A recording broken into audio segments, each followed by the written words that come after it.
So, we don't have all the details about how the universe, our solar system, and its planets came to be. But one thing's for sure, Earth didn't just pop out of thin air. Scientists have recently made an intriguing discovery that suggests our planet may have formed way faster than we previously thought. You see, up until now, experts believe it took over 100 million years for Earth to take shape. The common belief was that lucky collisions with water-rich asteroids brought water to our planet. A recent study, however, proposes a whole new perspective. According to these researchers, there's evidence that Earth formed through the rapid accumulation of tiny pebbles, each roughly the size of your fingernail. In this scenario, our awesome planet emerged in only a few million years. And here's the mind-blowing part. They suggest that water being here isn't just some happy accident, but a natural result of the formation process. Now, this discovery has implications that go beyond Earth itself. If our planet formed quickly and water was an integral part of the process, it means the chances of finding habitable planets in other solar systems are way higher than we ever imagined. If we stumble upon other planetary systems with planets orbiting sun-like stars at the right distance, there's a good chance we'll find water there too. That's some nice intergalactic real estate that we might just be able to relocate to, should we ever get in trouble here on Earth. The old-school view was that planets slowly took shape through countless collisions over millions of years. According to that theory, water on Earth would have been a random stroke of luck, maybe caused by comets packed with water crashing into the planet during its later stages of formation. The new study introduces an alternative theory too. Picture this: a young sun surrounded by a disk where the planets are popping up. This disk is filled with tiny dust particles. Now, here's where it gets exciting. Once a planet reaches a certain size, it acts like a cosmic vacuum cleaner, swiftly hoovering up all the dust in its path. In just a few million years, this tiny planet grows into the size of Earth. This not only shapes our incredible planet, but guarantees water's existence too. As the planet gobbles up the dust, it also snags icy particles floating around in the disk. So, if we use Earth as an example, it suggests that whenever a similar planet forms, it's bound to have water naturally. There's no way for us to travel back in time and see for ourselves, so there are more theories about how planets are born. Let's dive into a different scenario called the core accretion theory. Picture a big cloud of dust twirling around in space. That's where the action begins. Over time, this cloud starts pulling in an astounding 99.8% of all the matter, eventually creating our sun right at the center of our solar system. Soon enough, solar winds join the party, bringing in lighter atoms like hydrogen and helium that are closer to the sun. But those heavier elements? The sun can't pull them in because, well, they're too heavy. So what do? They gather together and stick to each other, forming their own little planets. That's how Earth, Mars, Venus, and the gang got together to create round spheres. The heavyweights, like zinc and iron, sank to the middle, forming the core, while the lighter elements meshed on top, creating the crust. But wait, we can't forget about Jupiter.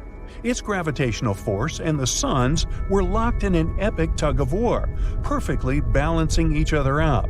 That's why we have that fascinating asteroid belt hanging out between Mars and Jupiter. Those poor asteroids never got the chance to become fully fledged planets on their own.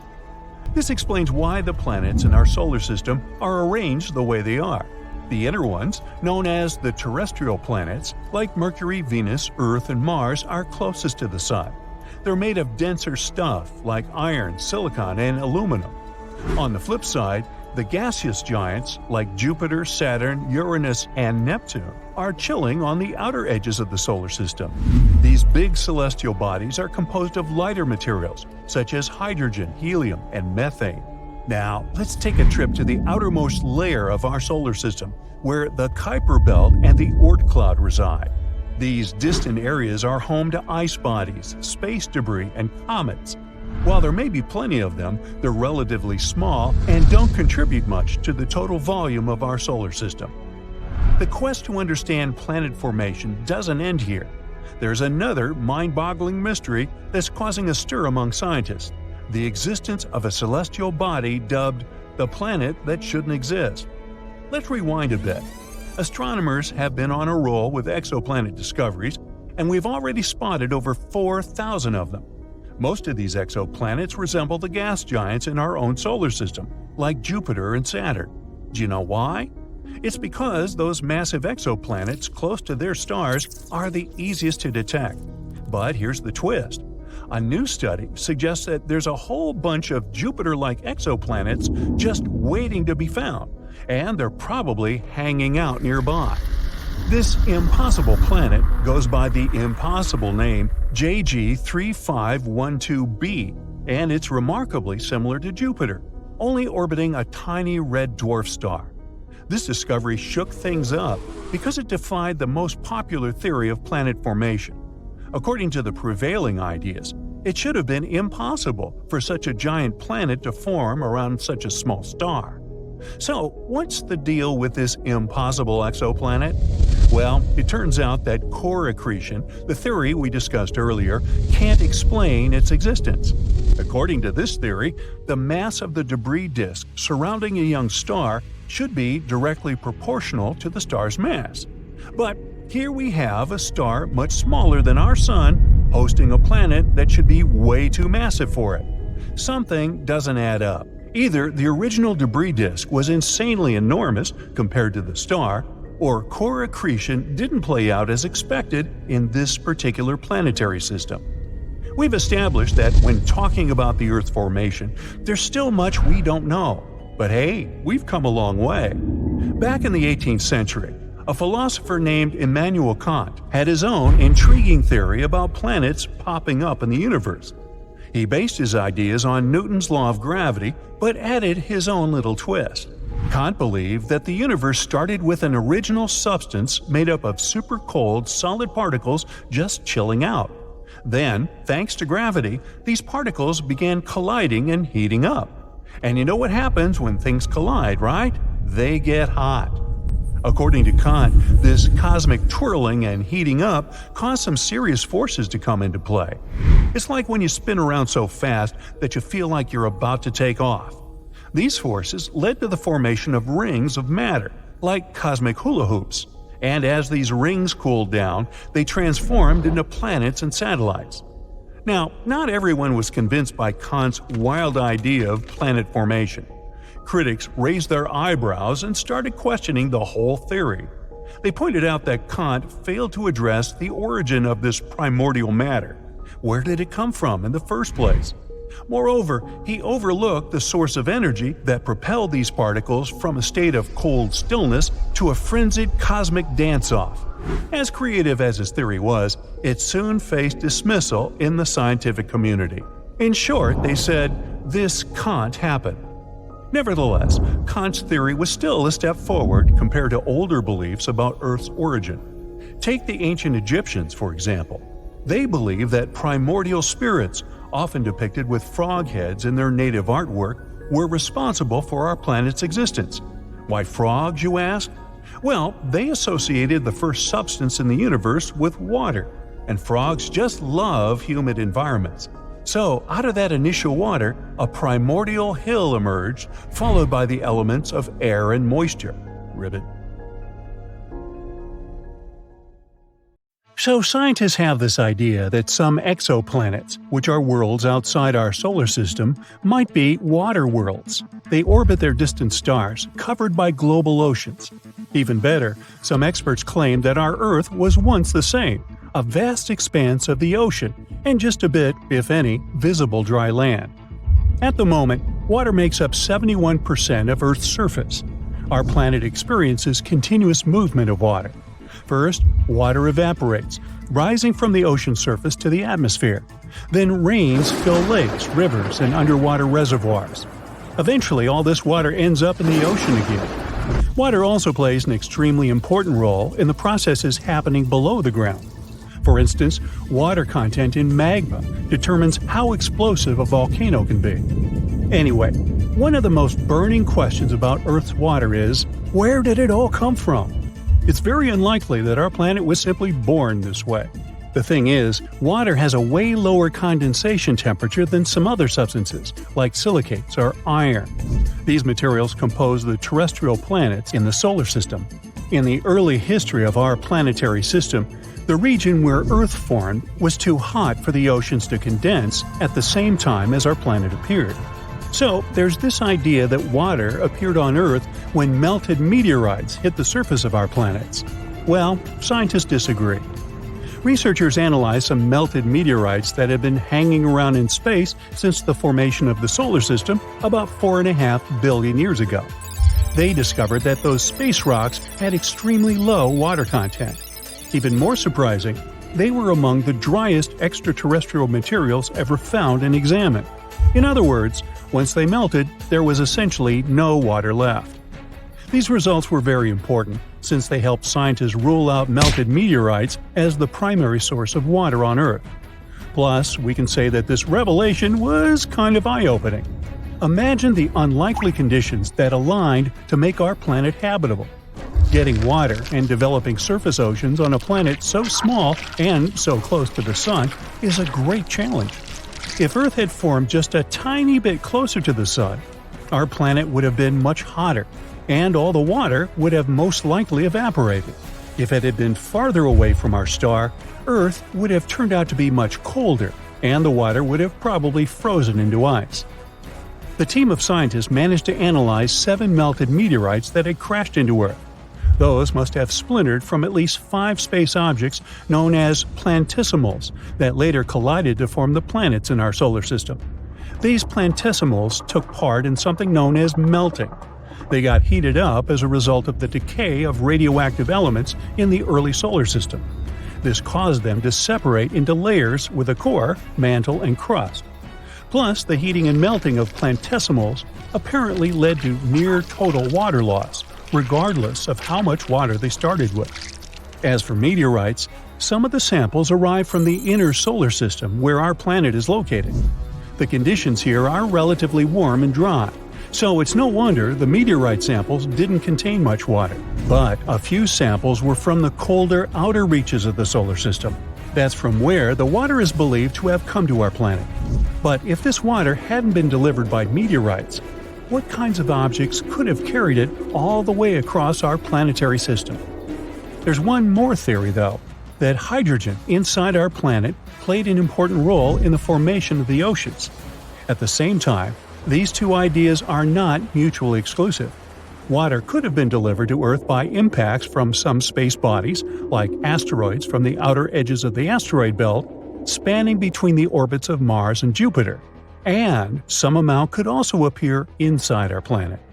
There's also a theory that claims that Earth gradually grew by accumulating icy planetesimals about 4.5 billion years ago. At that time, it was still only 60 to 90% of its current size. According to this theory, Earth managed to retain a certain amount of water in some form throughout the process of accumulating its mass, and as a result of large impact events. It sounds quite plausible. The examination of the chemical composition of lunar samples brought to Earth by the Apollo 15 and 17 missions indicated that water had already been present on our planet before the Moon was formed. So far, all these ideas remain just theories. At the moment, we don't know for sure how water appeared on Earth. What we do know is that there are many other space bodies that have water in this or that state on their surface, or under it. Let's start with our dear Moon. On Earth's natural satellite, water can be found all over the surface, but it's probably not the water you imagine. You won't find pools of liquid water there. On the Moon, it's mostly ice. Some places have more water than others. For example, the poles of the Moon are regions that never get any sunlight. That's why they're extremely cold, and there's a lot of ice there. Plus, the ice in these areas is often mixed with the lunar soil and hidden deep below the surface. Then there's Jupiter's moon Europa. Astronomers consider this world to be one of the most promising places in the solar system to search for new life forms, all because this moon has a huge saltwater ocean with a depth of 40 to 100 miles. Yes, it is, hidden under a layer of ice that is estimated to be from 10 to 20 miles thick. But it is still potentially habitable. Astronomers claim that plumes of water erupt from cracks in the ice shell and release the contents of the moon's ocean into space. Of course, the temperature, pressure, and chemistry are far different on Europa. Scientists don't know yet how the ice behaves there. That's why they can't understand how deep or large the water reservoirs on Europa are, or how long they need to refreeze. Enceladus is the sixth largest moon of Saturn. It's not really large, only 314 miles across. This makes the space body small enough to fit inside Arizona. Wait, we should try that. Never mind. When the Cassini space probe first arrived at Saturn, astronomers thought that Enceladus was going to be a frozen ball of ice. But then they saw plumes of icy particles and water vapor erupting from geysers on the moon's surface. It became clear that there was a massive ocean between the moon's rocky core and its icy shell. If you've been imagining Mars as an extremely dry place, you need to listen to this. Scientists think there could have been a lot of water on Mars in the past. What makes them think so? They found lots of ancient river valley networks and lake beds on the surface of the red planet. Plus, on Mars, there are minerals and rocks that can only form in liquid water. Mars might even have experienced terrible floods 3.5 billion years ago. These days, there's still some water on the red planet. It's true that Mars's atmosphere is too thin for this water to stay in its liquid form on the surface of the planet. But under the surface, it's a different matter. You can find water in Mars's polar regions, but the only place where this water is visible is at the North Polar Ice Cap. Sometimes salty water flows down crater walls and hillsides, and there are tiny quantities of water in the planet's atmosphere, but it only exists as vapor. Since we know for sure there is liquid water on Mars, could we possibly use this water during the human-operated mission to the red planet? If we manage to do it, spaceships coming from Earth wouldn't have to bring their own water. It would make the cargo way lighter, which, in turn, would decrease the cost of the mission. We would just need to take enough water to get to the red planet and bring along the equipment needed for filtering Martian water to make it drinkable. Well, it sounds simple enough. In 2021, astronomers announced that they had found between 70 and 170 free-floating planets. Such planets are also called rogue, because they don't orbit around any star. And the majority of these huge unattached planets, each approximately as large as Jupiter, dwells in one particular region of the Milky Way galaxy. It's known as the Upper Scorpius OB Stellar Association. Wow, doesn't it sound like the name of some homeowners association? Anyway, this conclusion was made by a team of astronomers that used telescope observations from all over the world and in space. They also looked through 80,000 wide-field images taken over a couple of decades. Scientists have estimated there might be billions or even trillions of rogue planets wandering around our galaxy. If their estimations are true, it might mean that the Milky Way contains more free-floating planets than stars. Ooh. This region of the sky is around 420 light-years away from Earth. A lot of amateur astronomers are familiar with it, since lots of cool stuff is located there. The most famous targets for astrophotographers include dark nebula, like Barnard 68, Coal Sack, or Pipe Nebula, as well as the colorful region around Rho Ophiuchi. But let's get back to mysterious rogue planets. They wander the galaxy alone, totally untethered. Without stars, they don't have days or nights, only eternal darkness. Of the thousands of planets scientists have detected outside of our solar system, only a dozen or so are starless and cruising on their own. Recently, astronomers have announced one more finding, the tiniest known rogue planet. The mass of this space traveler is somewhere between the masses of Earth and Mars. The term itself, a rogue planet, suggests that such celestial bodies might desert their stars on purpose. They wander off on their own, carving a new path through the Milky Way. But the reality is much more tragic. Rogue planets are usually kicked out of their star systems, doomed to a solitary existence of circling the center of the galaxy on their own. How sad. You see, things get messy when planetary systems, including ours, form. While planets appear from the cosmic dust surrounding a newborn star, they jostle one another around. This gravitational game of pool can easily shove some planets toward the edges of a star system, or eject one or two of them altogether. Then there are also nearby stars that can shove planets around too. Most stars are not born on their own. Clusters of dozens to thousands of stars often appear in space. No wonder that in such a crowded environment, a star with its own set of planets might whisk away a planet or two from another star. After stealing a planet, it can keep it for itself or cast it out into space. At the same time, some free-floating planets might form in a different way, with no parent star to help them. They appear from collapsed clouds of gas and dust, just like stars do. But sadly, they don't manage to put on enough weight to start nuclear reactions, the ones that make stars emit light. These objects are also known as failed stars. Hey, who said they failed? And they resemble planets. Rogue planets are very hard to detect. When astronomers want to find an exoplanet, they look for something blocking the light of its parent star. That's usually the planet passing between the star and the observer. But researchers can't use the same technique with free-floating planets because, in this case, there's no parent star. The only way to locate them is to rely on gravity. Now, imagine a line of sight between a telescope on Earth and a distant star. When an object crosses that line, its presence is likely to bend and magnify the star's light. This, in turn, makes the star appear brighter than usual. As for the duration of this brightening, it depends on the nature of this moving object. If the brightening lasts a few days, it's a star. If the duration is about a day or so, it's a Jupiter mass object. And if it's just a couple of hours, this object is something that equals the mass of our planet. But the trickiest part is to figure out whether this object is indeed a rogue planet. It's true that stars whose light such celestial bodies bend can't be their parent stars. They're too far away. But there still might be a parent star, invisible because of the glare of the luminous star. And astronomers have to wait up to a decade for the luminous star to move a bit to check for a potential parent star. If there's still no parent star in sight, then it's proven. The planet is traveling solo. One thing is clear.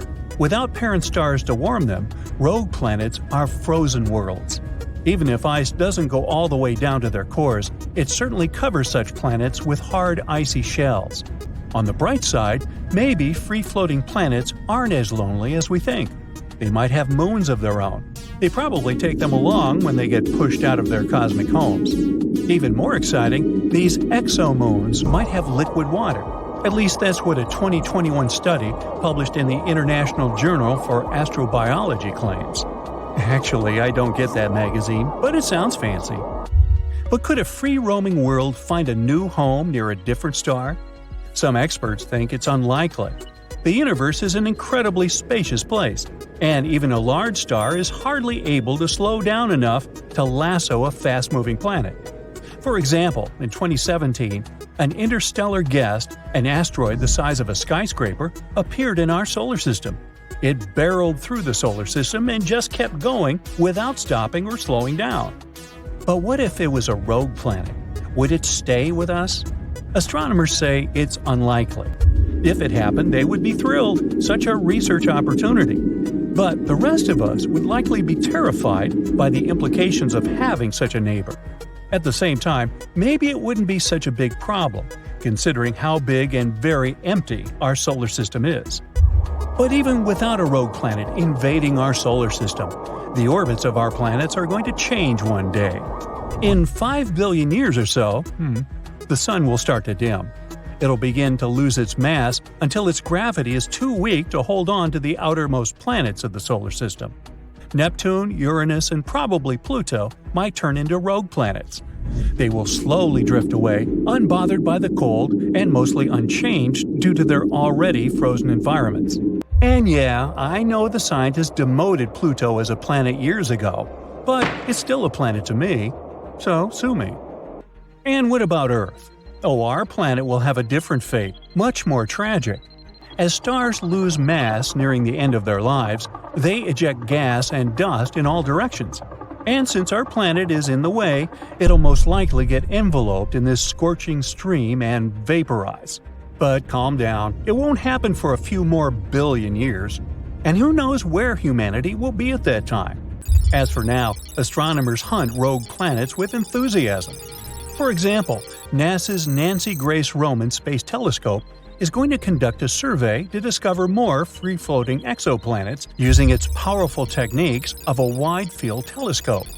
The stars in our Milky Way galaxy move all the time, and chance adjustments of the telescope can help researchers spot rogue planets. But there's one drawback. We won't know the distance to such a planet even if we find one. There's one more mission concept, cleverly called Cleopatra. It might be able to exploit parallax effects to calculate the distances to rogue planets. Parallax is a shift in the position of a foreground object when seen by observers in slightly different locations. To maximize this effect, Cleopatra might hitch a ride on a Mars-bound mission. It's supposed to place it in orbit around the Sun. That's a sufficient distance from Earth, which can help the mission effectively measure the parallax signal and fill in the missing information for astronomers.